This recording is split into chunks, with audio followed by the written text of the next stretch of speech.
자, 오늘은 국화 우리 나누도록 하겠습니다. 국화 세상으로 나아감.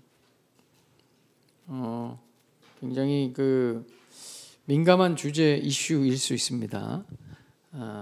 우리의 생각을 좀 잘 우리가 좀 정리해야 되는 그런 주제이기도 합니다.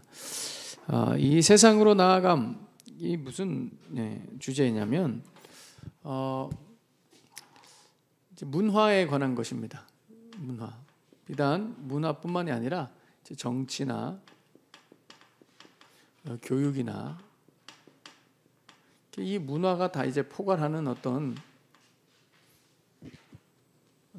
그 국가 또 공동체가 가지고 있는 어떤 그런 상황들에 관한 것입니다. 여기서 교회가 이것들에 대해서 어떤 입장을 가지고 있을 것이냐, 어떤 입장을 가지느냐에 따라서 여기에 스며들 수도 있고 이곳을 변화시킬 수도 있겠죠. 어떤 입장을 가지고 있느냐에 따라서 특별히 지금 대한민국 시대는 굉장히 양극화되어 있는 시대입니다. 그죠? 이데올로기에 특별히 어떤 정치적인 부분에 있어서 양쪽으로 심각하게 나눠져 있습니다. 교회도 여기에 따라서 같이 나눠져 있습니다. 그죠? 예. 이게 굉장히 큰 문제예요, 사실. 지금 요즘에 교회 안에도 특정 정치 정당을 지지하는 그래서 교회 안에서도 서로 다른 이념이나 이데올로기를 가지고 있으면 다른 정당을 지지하면 서로 굉장히 불편해하는 그런 안타까운 현실에 있습니다. 이게 지금 다 교회가 이 세상을 변화시키는 역할을 하는 게 아니라 교회가 세상에 영향을 받아서 그렇게 휩쓸려 가고 있는 것이죠. 그래서 우리는 이쯤에서 지난 2과 때 우리가 함께 나누었던 교회의 목적에 대해서 잠시 좀 나눴으면 좋겠어요. 그 교회의 목적에 우리가 한번 다시 리뷰해 보면 화면 볼 수 있나요? PPT 교회의 목적.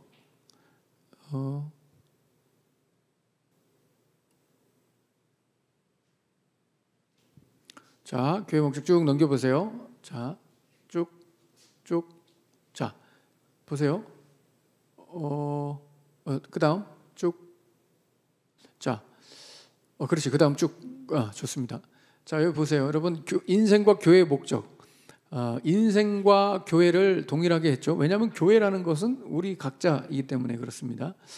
자, 교회의 목적, 신자들의 목적, 삶의 목적 중에 여러 가지가 이렇게 나와 있는데 한번 쭉 볼까요? 자, 교회의 목적이 땅을 다스리는 것입니다. 땅을 다스린다라는 것은 제가 지난번에도 말씀드렸듯이 리드하는 것입니다. 이끌어가는 겁니다. 교회가 이끌어가야 되죠. 두 번째는 지상명령이에요. 지상명령이라 하면 마태복음 28장 18절에서 20절에 나와 있는 말씀이죠. 너희는 가서 모든 족속으로 제자를 삼아 아버지와 아들과 성령의 이름으로 침례를 줘라. 가서 제자를 삼아라 하는 이 지상명령이죠. 그 다음에 우리가 제자를 삼는 것이 교회의 목적입니다. 그 다음에 봉사의 일 쭉 넘어가고요. 모든 영역 넘어가고요. 6번 각 사람을 그리스도 안에서 완전한 자로 세우는 것. 자, 이 앞선 세 가지는 이제 교회 안에서 관련된 것이고 7번 온 세상에 증인이 되는 것입니다. 우리는 증인이 되는 것입니다. 자, 8번 9번 넘어가고요. 그 다음 자, 선을 행하는 것. 자, 넘어가고요. 11번 12번 보겠습니다. 하나님을 아는 것이 교회의 목적입니다. 이 부분도 굉장히 중요하죠. 지적인 면에서 우리가 알아가야 되고요. 신비적이고 영적인 측면에서 알아가야 됩니다. 왜냐하면 하나님을 안다라는 것은 우리가 어떻게 살아야 되는가에 대한 기초가 되기 때문입니다. 그러니까 하나님을 알지 못하기 때문에 엉뚱한 생각을 하고 엉뚱한 입장을 취하는 겁니다. 하나님을 잘못 알고 있기 때문에 특정 이데올로기에 빠지는 것이죠. 자, 그 다음에 하나님을 예배하는 것, 거룩해지는 것. 오늘 새벽에도 말씀드렸죠. 거룩해지는 것. 이 거룩해지는 것도 굉장히 우리가 좀 개념을 잘 이해하고 있어야 되는 것 중에 하나가 이 거룩입니다. 여러분, 거룩이라는 것은 비단 교회 안에서만 일어나는 일이 아닙니다. 그리고 어떤 종교적인 행위나 형식을 의미하는 것도 아닙니다. 거룩이라는 것은 늘 말씀드리지만 하나님이 뭘 원하시고 무엇을 원치 않으시는가에 대한 분별이죠. 분별. 그래서 하나님이 원하시는 것을 우리가 해내는 것이고 원치 않은 것을 하지 않는 것입니다. 하지 않는 것이죠.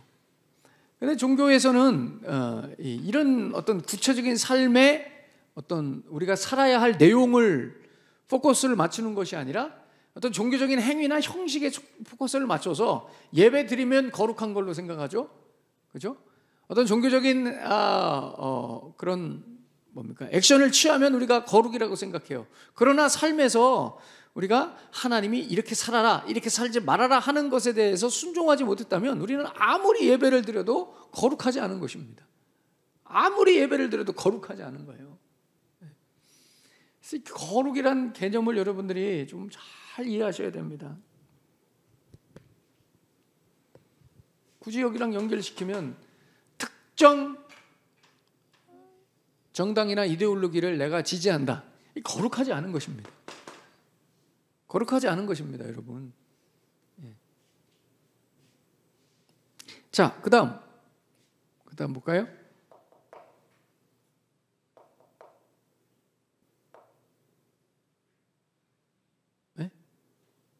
네. 그 다음.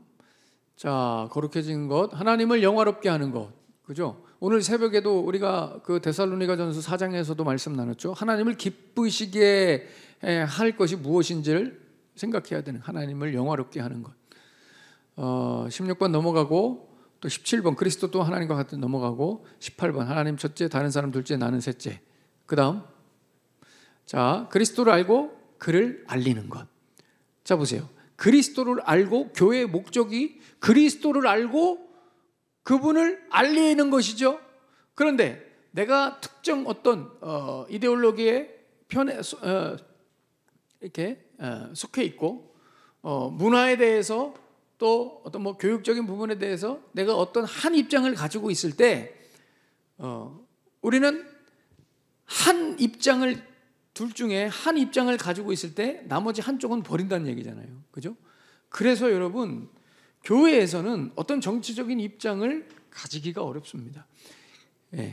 그러면 안 돼요. 왜요? 그러면 그리스도를 알고 그를 알리는 것이 안 되는 거예요. 안 되는 거라니까요, 일단. 자, 그 다음에 21번 보세요. 교회를 개척하고 배가시켜 세우는 것입니다. 이것도 마찬가지입니다. 그러니까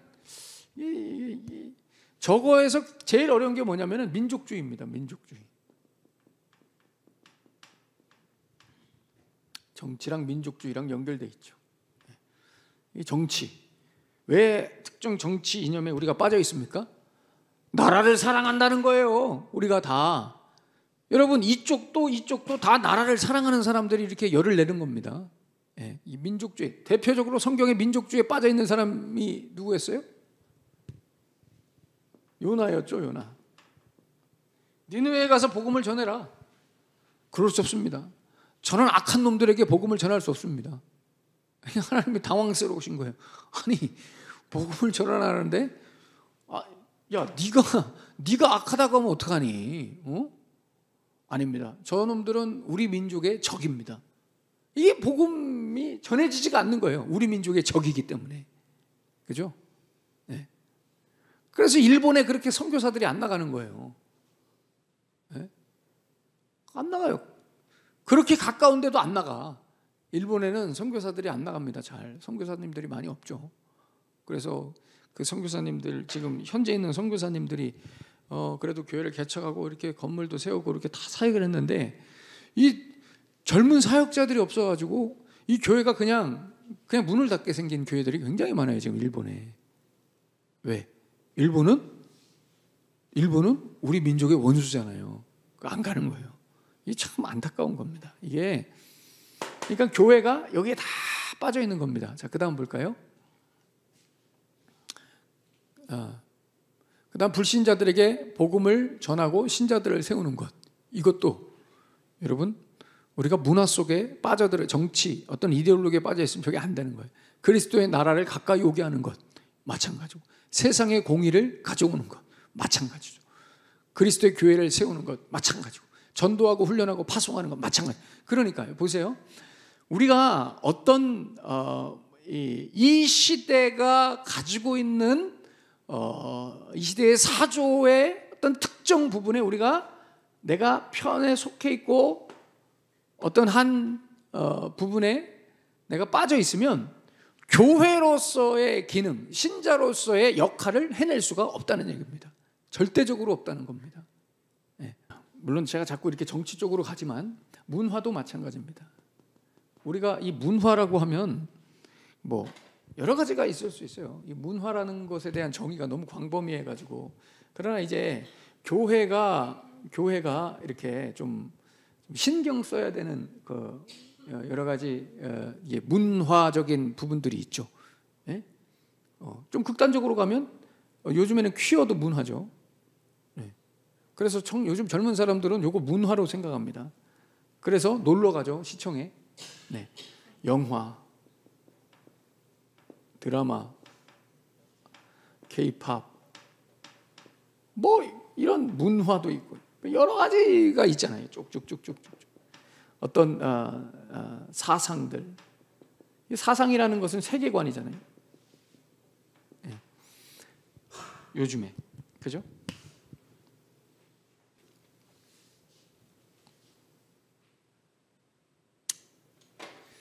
이런 문화. 그다음에 교육적인 것도 있어요. 이것도 뭐 복잡해. 하여튼 이 교육적인 것도 복잡해요. 무엇이 맞냐 틀리냐. 자, 이런 문화에 관련해서 교회는 어떤 입장을 가지고 접근하고 다가가야 변화시켜야 될 것인가. 이 고민이 교회가 요즘에 해야 할 일입니다. 자, 그래서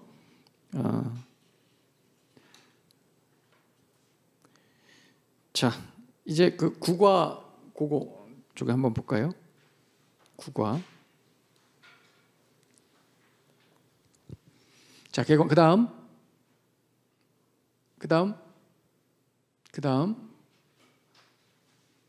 자, 이제 마이클 호튼이라는 그 미국의 복음주의 목사님이 계신데, 자, 마이클 호튼 목사님이 좀 이런 얘기들을 했어요.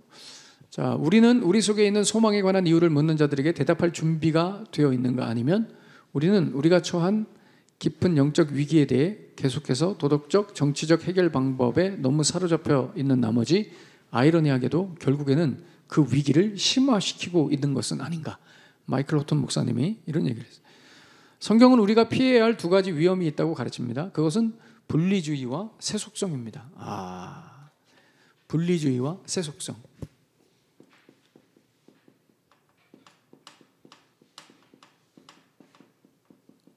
여러분, 분리주의가 뭘까요? 분리주의와 세속성. 분리주의가 뭘까요? 분리주의는 이겁니다. 이거예요. 네. 세상에 아예 들어가지 않는 것입니다. 왜? 세상은 세속적이니까, 더러우니까. 그래서 본인들의 거룩과 깨끗함을 지키려고 세상에 들어가지 않고 계속 교회에만 있는 겁니다. 우리끼리만 좋은 겁니다. 이게 여러분 분리주의죠. 네. 그러니까 교회 안에서만 우리끼리만 경건하고 거룩하고, 이게 분리주의예요. 저쪽은 더러우니까, 그죠? 이게 분리주의고, 세속성은 뭐예요? 너무 들어가서 너무 푹 들어가 있어서 분별이 안 되는 거예요. 분별해. 근데 그게 여러분, 진짜 어떻게 보면 동전의 양면처럼 이게 어려울 때가 있습니다. 이런 것들을 분별하기에. 그러니까 너무 푹 들어가서도 안 되고 너무 이원론적으로 나눠서도 안 되겠죠. 그죠? 예. 이것이 마이클 로튼 목사님은 이게 이제 두 가지 우리가 피해야 할 요즘에 이런 상황이라는 겁니다. 자, 그다음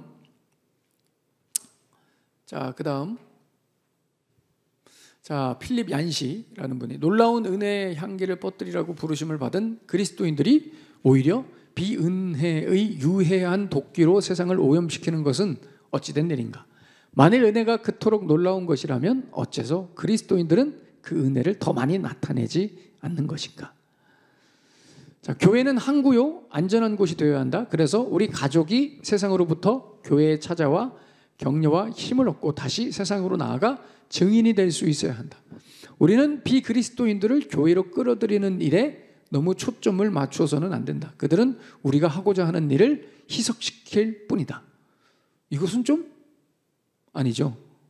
이것은 아닙니다. 여기 있는 말이 지금 다 맞는 게 아니에요. 제가 늘 말씀드리죠. 여기 있는 말은 우리의 생각의 지경을 좀 넓혀주는 거예요. 이런저런 이야기들이 있다라는 것이죠. 이 이슈에 관련해서. 그 다음, 하나님께서는 우리가 비도덕적인 지도자를 지원하는 것을 원하지 않는다. 당연하죠. 비도덕적인 지도자를. 자, 그 다음, 교회는 믿지 않는 자들이 환영받는 것을 느끼고 그들이 될 수 있는 자유를 느낄 수 있는 곳이어야 한다. 우리는 우리가 구도자 중심적인 자임을 분명히 해야 한다. 그렇습니다. 우리는 애국심과 예배를 섞어서는 안 된다. 우리는 서로 다른 충성심을 혼동하고 있다. 좀 애매합니다. 애국심과 예배. 이따가 성경 구절 나오니까 관련된 성경 구절 나오니까 좀 보죠. 오늘날 가치관의 내란에 버금가는 것이 북미를 휩쓸고 있다. 서로 매우 다르고 또 조화될 수 없는 세계관을 지닌 양쪽 진영이 사회의 모든 계층에 스며들어 있는 첨예한 갈등에 갇혀 있다. 너무나 많은 최전방에서 피로 물들은 전투가 진행되고 있다. 내가 믿기로는 얼마 가지 않아서 승자가 나타날 것이고 패자는 기억에서 사라져버리게 될 것이다. 자, 그러니까 이런 문화에 대한 결국은 이거예요. 분리주의. 벽을 칠 것이냐 아니면 세속적인 세상에 들어가되 물들지 않고 세속적이지 않고 그 안에서 우리가 거룩으로 승리할 것이냐, 이 문제에 대해서 우리가 고민을 많이 해야 된다는 것입니다. 그렇다면 성경은 우리에게 어떤 권면을 하고 있는지 좀 살펴보겠습니다.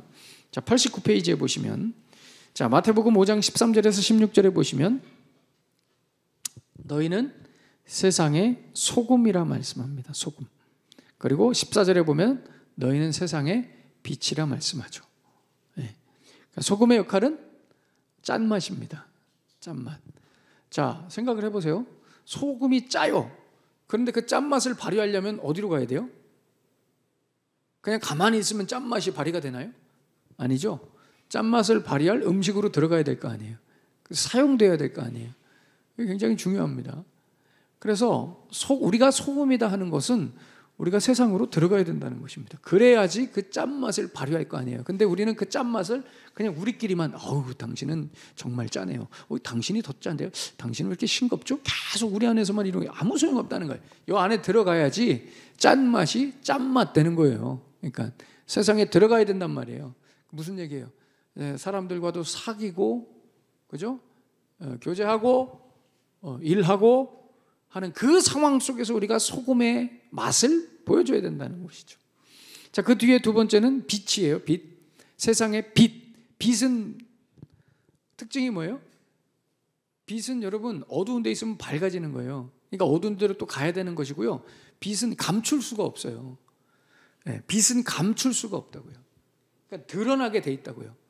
그러니까 우리가 세상에 가서 우리의 빛됨이 자연스럽게 드러나게 돼 있다는 거예요. 내가 빛이라면. 네. 이것도 역시 우리가 어두운 데로 나가야 되는 것이죠. 나가야 된다는 거예요. 이 말씀의 핵심은. 교회에만 있으면 안 된다는 것이죠. 사람들에게 영향력을 줘야 된다는 것이죠. 우리가 사람들을 쫓아가는 게 아니라 사람들이 우리를 쫓아올 수 있도록 해야 된다는 것이죠. 자, 그다음 마태복음 22장 15절에서 22절에 보시면, 자, 바리새인들이 예수님을 시험합니다. 그러면서 17절에 보세요. 당신의 생각이 어떠한지 우리에게 일러 주십시오. 가이사에게 세금을 바치는 것이 옳습니까? 옳지 않습니까? 이 질문을 하니까 예수님께서 데나리온을 하나 가져오라. 예수님은 데나리온도 없다 이거죠. 데나리온을 가져오라. 그리고 예수님께서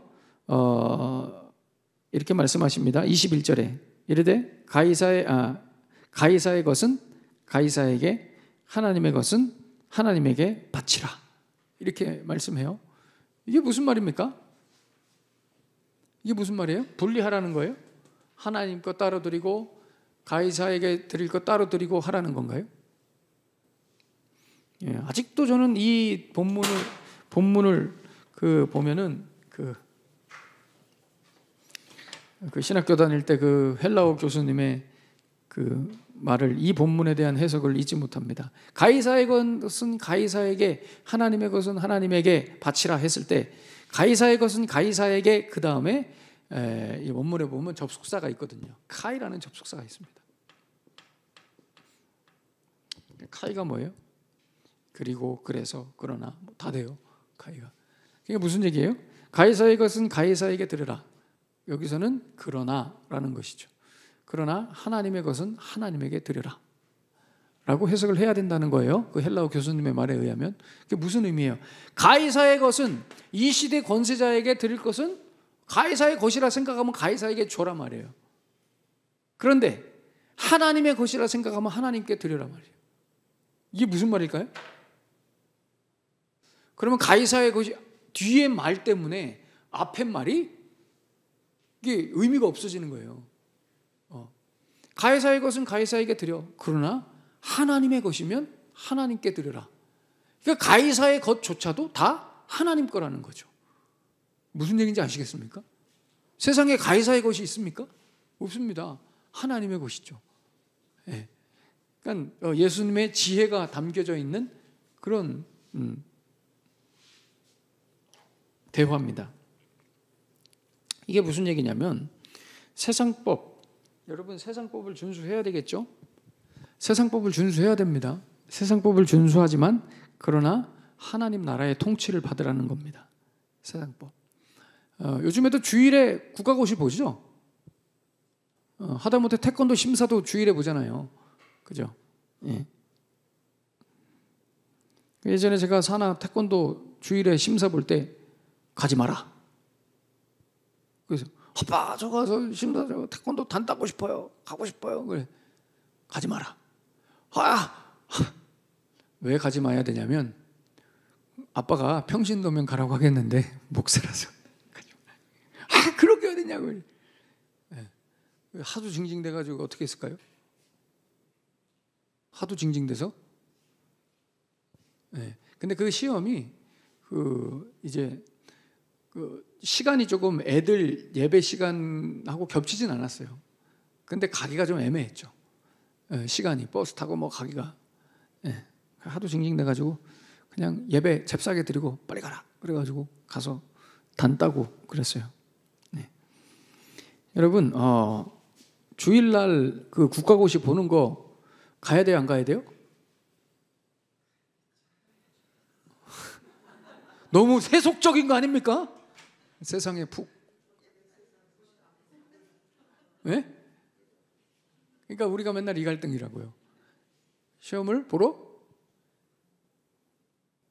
저만 쳐다보지 마시고 보러 가야 되겠죠. 그죠? 보러 가야지 어떡하겠어요. 네. 근데 이제 우리가 이게 너무 이걸 당연하다는 듯이 생각하면서 가는 것을 또 경계해야 되고, 또 이것에 대해서 너무 극단적이어서 나는 세상에 타협하지 않는다. 그래서 안 가는 분들도 있어요. 자식들도 안 보내는 분들도 있어요. 그러면 그분들은 좋다 이거예요. 좋아요. 이 어떤 그 세속성에서 나는 내 믿음을 지켰다 했을 때, 이 세속성에서 지키는 것을 꼭 국가고시에서만 지키면 안 되고요. 삶의 전 영역에서 지켜야 되는 거예요. 그런데 이런 분들이 꼭 보면은 이런 율법적인 것에 대해서 나는 주일날 절대 국가고시 안 봐. 하면서도 이런 분들의 특징은 뭐예요? 사랑이 없어요. 그래서 늘 주위에 있는 사람들 불편하게 하고 연합이 안 되고 외골 쓰고 고집불통이고 이런 경우들이 많이 있어요. 그러니까 모든 영역에서 하나님의 통치를 받으라고요. 모든 영역에서 하나님의 통치. 이것만 통치를 받지 말고. 그렇다고 해서 당연하다는 듯이 주일날 빠지고 국가고시 가는 것을 당연하다는 듯이 생각하지 마시고 가슴을 찢으며 옷을 찢으면서 어쩔 수 없는 이 현실에 대해서 옷을 찢으면서 이 먹고는 살아야 되니 하나님 저를 긍휼히 여겨주십시오 하면서 가야지 어떡하겠습니까? 그죠? 이게 고민이란 말이에요. 이게 그러니까 이게 좀 너무 예민한 겁니다. 이게 아마 그냥 푹 빠지는 거고 또 안 가자니 이거는 뭐 또 이게 너무 어려워요. 이게 참 이런 문화에 대한 접근, 우리 삶에 대한 접근이 늘 우리가 깨워서 이 예수님의 말씀을 그 다음에 요한복음 17장 13절에서 19절에 보시면 자, 이 말씀의 핵심은 15절에 내가 비옵는 것은 그들을 세상에서 데려가시기를 위함이 아니요 다만 악에 빠지지 않게 보존하시기를 위함이니이다. 자, 하나님께서 우리에게 원하시는 것은 세상에서의 분리가 아닙니다. 그러니까 은혜 안에 거한다. 교회 안에 거한다. 자, 보세요. 은혜 안에 거하는 것은 내가 늘 은혜 충만한 상태가 되는 거지 어떤 장소적인 면, 어떤 상황적인 면에서 아예 은혜 받지 못할 상황들을 배제하라는 것이 절대 아닙니다. 여러분. 세상 나가면은 죄질 것 같으니까 나는 교회만 있겠다. 그거는 여러분 믿음 아닙니다. 그죠? 믿음이 있으면 세상에 나가야 되는 것입니다. 사람들 만나야 되는 거예요. 아, 나는 저 사람 만나면 내가 물들 것 같아서 나는 안 나가, 안 만나. 그거는 믿음이 아니라는 거예요. 예수님께서 말씀하시죠. 그들을 세상에 데려가시기 위해서가 아니라 다만 그들을 세상에서 악에 빠지지 않게 보호하시기 위함이라는 거예요. 세상에서의 분리가 아니라 세상 속에서의 거룩. 이게 굉장히 중요하죠. 여러분, 세상 속에서의 분리가 아닙니다. 우리는 세상 속에서의 거룩을 지키는 겁니다. 그래서 이런 기도하지 마세요. 하나님, 은혜의 환경을 제공해 주세요.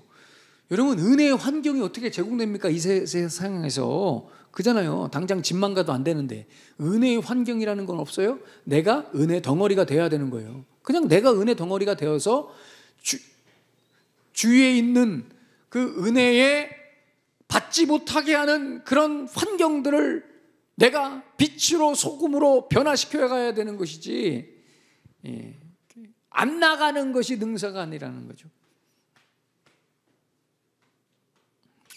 자, 그 다음 사도행전 5장 29절에 베드로와 사도들이 대답하여 이르되 사람보다 하나님께 순종하는 것이 마땅하니라. 네, 뭐 당연한 얘기입니다. 로마서 13장 1절에서 7절까지의 말씀. 각 사람은 1절에 보세요. 위에 있는 권세들에게 복종하라. 그러니까 세상 권세의 권위에 복종하라는 것이죠. 따르라는 겁니다. 세상 권세에 따르라는 것. 그리고 권세자들은 하나님을 두려워해야 된다는 겁니다. 왜냐하면 이 권세라는 것은 하나님께서 허용하신 것이기 때문입니다. 그래서 여러분, 어떤 우리 지도자가, 자, 그리스도인들은 적어도 이런 행동은 하지 말아야 돼요. 어떤 지도자가 대한민국에 세워져도 그 지도자를 위해서 뜨거운 마음으로 기도해야지, 그죠? 그 지도자가 마음에 안 든다고 해서 그 지도자를 뭐 비난할 수는 있어요. 비난할 수는 있지만 그 지도자의 권세를 인정하지 않는 것은 하나님을 부정하는 거예요. 역사 속에서 일하시는 하나님을 부정하는 거예요. 자, 골로새서 90페이지에 보시면 골로새서 4장 2절에서 6절에 자, 여기 보시면은 5절에 보세요. 외인에 대해서는 지혜로 행하여 세월을 아끼라. 외인에 대해서, 이방인들에 대해서는 어떻게 행하라고요? 지혜롭게 대하라는 거예요. 그리고 너희 말을 6절에 보시면 항상 은혜 가운데서 소금으로 맛을 냄과 같이 하라. 왜? 은혜롭게 대하라는 거예요. 왜? 복음을 전해야 되니까요. 여러분, 예수 믿는 사람들은 모든 초점이 하나님 나라에 있는 거예요. 복음을 전해야 될 거 아니에요. 교회가 복음을 안 전하는데 왜 필요해요? 우리가 왜 모여요? 네? 우리가 왜 모이냐고요? 교회로서의 사명이 있기 때문에 모이는 거란 말이에요. 우리가 왜 힘을 합해요? 교회를 세우고 영혼들을 구원하고 선교지에 가서 복음을 전하려고 우리가 교회로 모이는 거라고요. 네? 중요하죠. 디모데전서 91페이지 2장 1절에서 8절에 자, 임금들과 높은 사람들을 위해서 도구하라, 기도하라 이거예요. 권세자들을 위해서 기도해야 되는 거예요. 그래서 우리가 늘 나라와 민족을 위해서 기도하죠. 네. 왜 나라와 민족을 위해서 기도해요?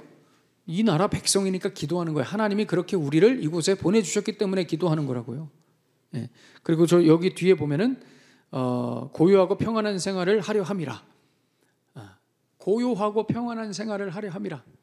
이 목적도 있는 거예요. 우리가 나라를 위해서 기도할 때 이 나라가 평안해진다. 그죠? 네. 저는 그렇게 믿어요. 저도 이 나라 대한민국의 나라와 민족을 위해서 기도하는 그리스도인들이 얼마나 많겠어요. 그죠? 그러니까 이 나라가 그래도 이렇게 그만하게 간단 말이에요. 참, 이 감상.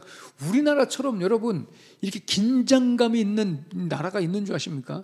우리는 맨날 저 팔레스타인 걱정하지만, 이스라엘 걱정하지만, 제가 옛날에 히브리어 공부한다고 이스라엘 문화원 가가지고 이스라엘 사람들 얘기해 보면은 이스라엘 사람들은 지금 대한민국이 전쟁하는 줄 알아요. 북한이랑 남한이랑. 예. 여기가 전 지구에서 가장 위험한 지역이라는 거예요. 전 세계 사람들이 공감하는 게 전 지구에서 가장 위험한 지역이 대한민국이라는 거예요. 왜요? 저기 바로 그냥 전 세계에서 가장 개념 없고 악질적인 정권이 바로 위에 있다는 거예요. 야, 니네들은. 근데 우리는 뭐예요? 바로 오두산 전망대 놀러 가잖아요. 저 판문점, 저기 임진강 놀러 가고 거기서 막 소리 지르고, 그죠? 네. 이게 상상도 안 되는 거예요. 이 외국에서 볼 때는. 예. 자, 디도서 3장 1절에서 2절에 자, 너는 그들로 하여금 통치권들과 권세 잡은 자들에게 복종하며 순종하며 모든 선한 일 행하기를 준비하게 하며. 2절 중요합니다. 아무도 비방하지 말며 다투지 말며 관용하며. 뭐 하지 말란 얘기예요? 아까도 말씀드렸죠? 투쟁하거나 집회해서 세력을 규합해서 저항하지 말라는 거예요. 여러분, 이거는 악한 거예요. 아무리 여러분, 선이라는 것은 자기 선이죠. 악한 거라고요. 하나님의 창조 질서를, 섭리를 무시하는 거예요. 그러니까 우리가 투쟁하잖아요. 그러면 하나님, 당신은 잘못한 거라고, 당신이 뽑아놓은 이 사람들은 잘못된 거라고 하고 우리가 투쟁하는 거예요. 예. 적어도 대한민국 상황에서는 맞지 않아요. 근데 이게 너무 막 선동이 이게 무서운 거예요. 예.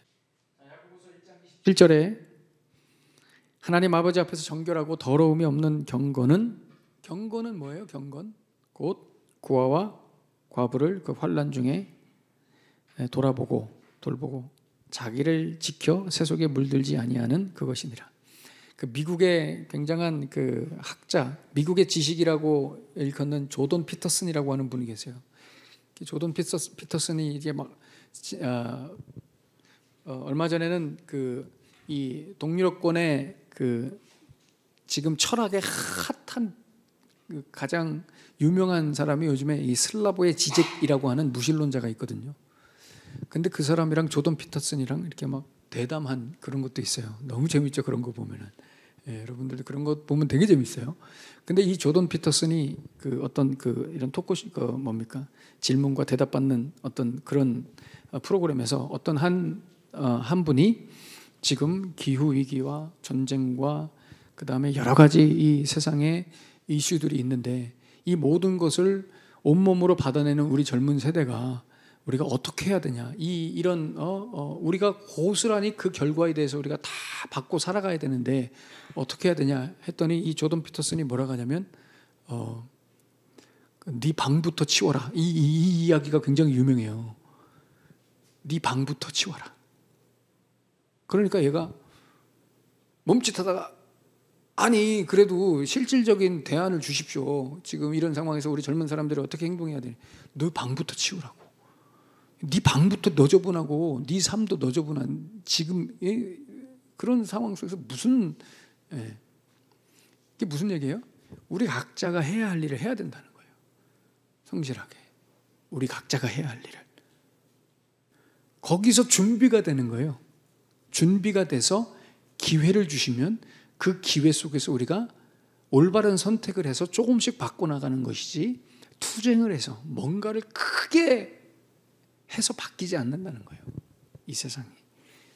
그래서 방부터 치우는 거. 그게 뭐예요? 경건이라는 것은 결국 우리 주위를 먼저 돌아보는 거예요. 경건해가지고 막 데모하러 가는 게 아니에요, 여러분. 우리 주위를 먼저 돌아보고 연약한 분들 옆에 제가 놀라운 그 영국의 그 폴 존슨이라고 하는 사람의 쓴 책, 제가 옛날에도 한번 말씀드렸죠. 지식인의 두 얼굴이라는 책. 제가 거기 그 폴 존슨이 진짜 기가 막힌 마르크스에 대해서 쫙 글을 거기 보면 도스토옙스키, 마르크스, 샤르트르 막 그 우리가 이해하는 온갖 석학들의 두 양면성에 대해서 그 책이 그렇게 나와 있거든요. 그 책을 그렇게 쓴 거거든요. 마르크스는 우리가 생각할 때 마르크스는 누구를 대변합니까? 노동자들을 대변하죠. 그잖아요. 노동자들의 인권을 위해서 사람들을 선동하고 글을 써가지고 사람들이 이 뭡니까? 프롤레타리아들이 부르주아들에 대해서 저항해서 너희들의 권리를 찾아라. 이렇게 생각하면 마치 마르크스는 약자들 편에서 굉장히 그 약자들 사이에서 살고 그들을 위해서 뭔가를 되게 해준 것처럼 보이지만 폴 존슨이 쓴 책을 보잖아요. 마르크스는 단 한 번도 노동자들 사이에 들어가 본 적이 없대요. 단 한 번도 노동자들과 대화해보고 그 사람들의 애환이나 어려움을 들어서 그걸 토대로 한 적이 없대요. 그래서 마르크스는 사실 소설가래요.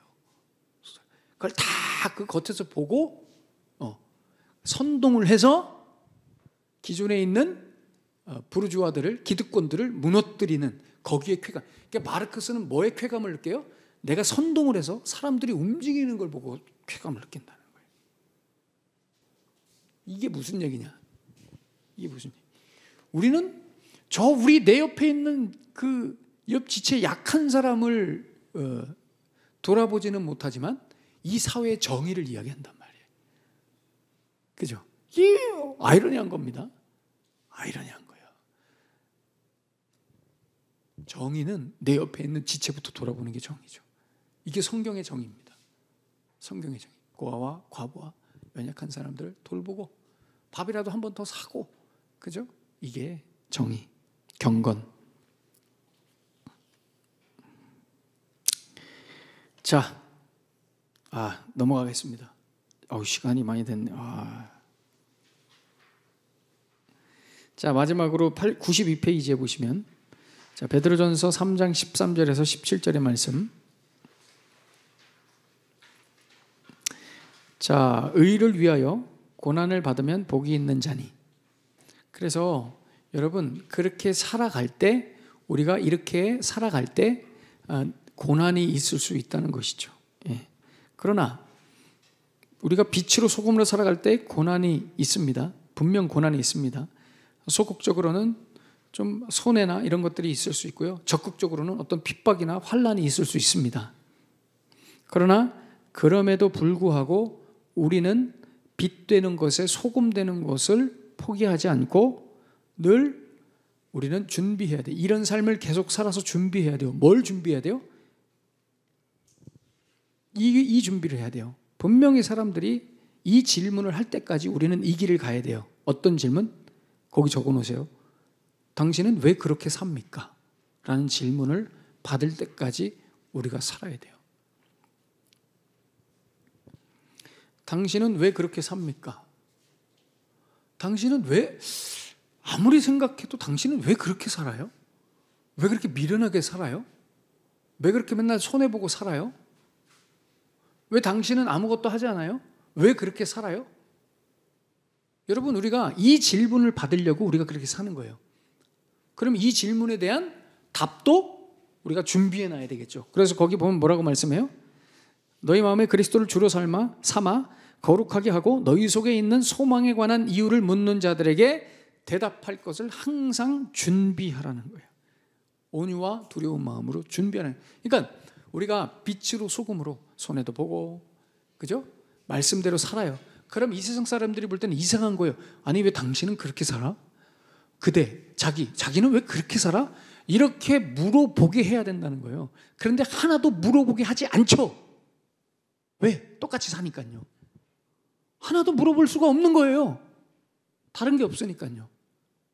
왜 그렇게 살아? 대답할 수 있어야 됩니다. 대답할 수 있어야 됩니다.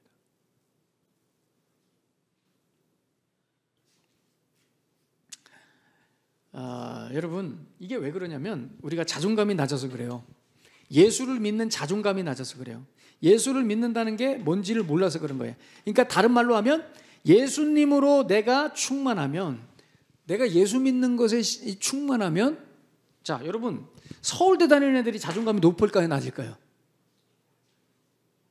아니, 높다고 해야죠. 아니, 지방대 다니는 애하고 서울대 다니는 애하고 뭐 누가 더 자존감이 높겠어요? 서울대가 높죠. 왜 높습니까? 서울대로 충만하기 때문에. 그래서 SNU 잠바 입고 다니는 거 아니에요. 예? 서울대로 내가 충만하게 채워져 있잖아요. 그러니까 적어도 대한민국 안에서는 꿀릴 게 없는 거예요. 그잖아요. 똑같은 겁니다. 예수님을 믿는 게 내게 충만하지 않아서 이게 자존감이 형성되지가 않는 거예요. 자신이 없는 거예요. 그러니까 예수 믿는 것에 자신감이 없는 거예요. 그러니까 우리는 슬그머니 눈치 보면서 세속화되는 거예요. 슬슬 따라가는 거죠. 그냥 가는 거예요. 다 그렇게 하니까 나도 그렇게 하는 거예요. 다 그렇게 하는데, 아니, 우리는 요즘 애들을 그렇게 키우면 어떡해요? 다 그래. 저는 안 그래요. 저는 그렇게 키우지 않아요. 저는 다 그렇게, 이완규 목사는요, 여러분들이 볼 때 제가 답답해 보일 수 있어요.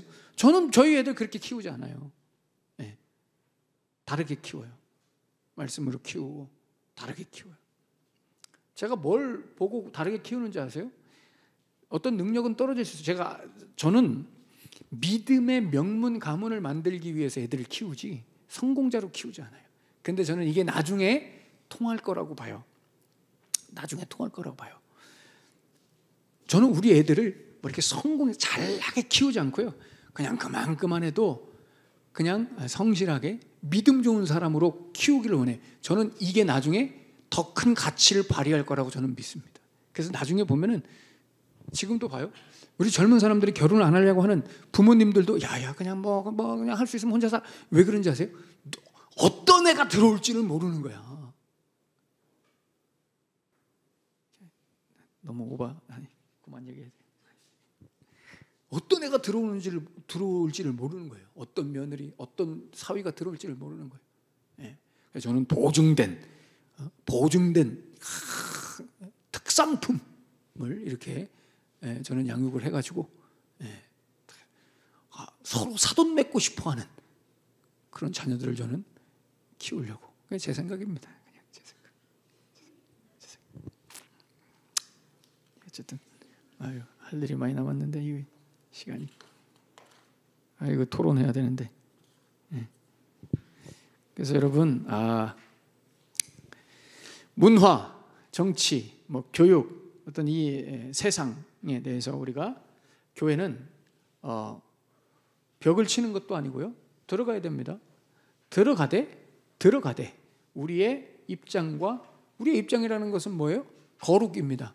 우리의 거룩성을 이 안에서 지켜서 이 안에서 빛으로 소금으로 영향력을 끼치는 겁니다. 여러분들의 각자의 자리에서 이것이 문화를 대하는 교회의 자세, 역할입니다. 기능이죠.